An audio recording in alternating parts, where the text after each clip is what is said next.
Guys, আমরা যে engagement পার্টিটা গিয়েছিলাম সেখানে খাওয়া দাওয়ার ব্লগ এটা। তো আমরা সবাই মিলে খেতে বসে পড়েছিলাম, আমি, দিদিরা, জামাইবাবু, চিকু। দেন এখানে দেখো কত খাবার, চিপস, বেগুনি, স্যালাড, ভেজ ডাল, ফ্রাইড রাইস, শাক, পাঁচ তরকারি, তারপরে হয়েছিল এঁচড় চিংড়ি, অনেক কিছু হয়েছিল। আমরা এখানে খেতে বসে পড়েছি। পাতা দিয়ে দিয়েছে, প্রথমে দিয়ে দিয়েছে স্যালাড, তারপর দিয়ে দিল শাক আর বেগুনি। তো আমরা সেটাই খাচ্ছি এখানে।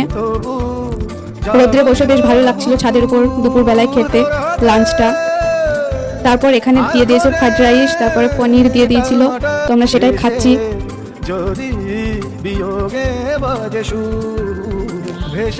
তারপরে দিয়েছিল ভাত সাদা, তারপর চিপস, ভেজ ডাল, তো লেবু চিপে নিয়ে খেয়ে নিলাম। আর এঁচো চিংড়ি দিয়েছিল, দেন মাছ, পাঁচ তরকারি, সব কিছু দিয়েছিল, খাচ্ছি। তারপর চাটনি দিয়ে দিল, চাটনির পরে পরে পাঁপড় দিয়ে দিল, তো আমরা পাঁপড় দিয়ে চাটনিটা খেলাম। অনেক সুন্দর লাগলো খেতে, চাটনিটা খুব ভালো হয়েছিল। দেন তারপরে শীতের সময় ঠান্ডা ঠান্ডা দই খেলাম অল্প। দেন এখানে একটা রসগোল্লা।